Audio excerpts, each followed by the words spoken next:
L'Associació Valenciana d'Agricultors Asaja ha repartit 4.000 quilograms de taronges per a protestar davant la crisi que creua el sector agrari a hores d'ara.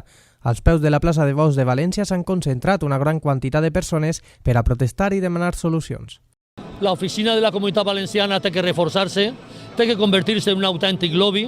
Està clar que el govern d'Espanya té que pensar que la citricultura és important, perquè no està demostrant que és important, perquè està permitint que se firmen per part de Brussel·les acords en Sud-àfrica, en Egipto, en Turquia o en Marruecos que ens fan moltíssim mal i, per tant, això és inacceptable.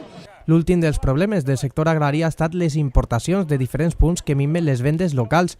Molts no entenen per què els fan usar productes d'un preu elevat per a garantir la seguretat de la collita i després importen altres productes que no tenen uns filtres tan exigents, cosa que provoca que no es pugui competir.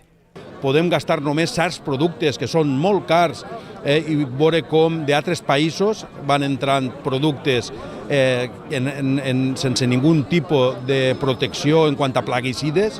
El president de l'associació assegura que el sector agrari està maltractat i recalca que és l'estat espanyol l'encarregat de defensar en Europa els interessos dels productes valencians. El sector agrari mediterrani està maltratat en Europa, en la PAC i, des de luego, per els països del nord d'Europa, que no són solidaris en els del sud. I això té que canviar. I, ante una crisi com esta, és precís que el govern d'Espanya alce la bandera en defensa de la citricultura espanyola i valenciana i, naturalment, ens defenga davant de la Comissió Europea i a través del Parlament Europeu. Alguns, com aquest veí, tenen una opinió sòlida respecte a la problemàtica. Que no se puga importar mentre hi ha així, punto. I a gastar és d'ací. I ja està.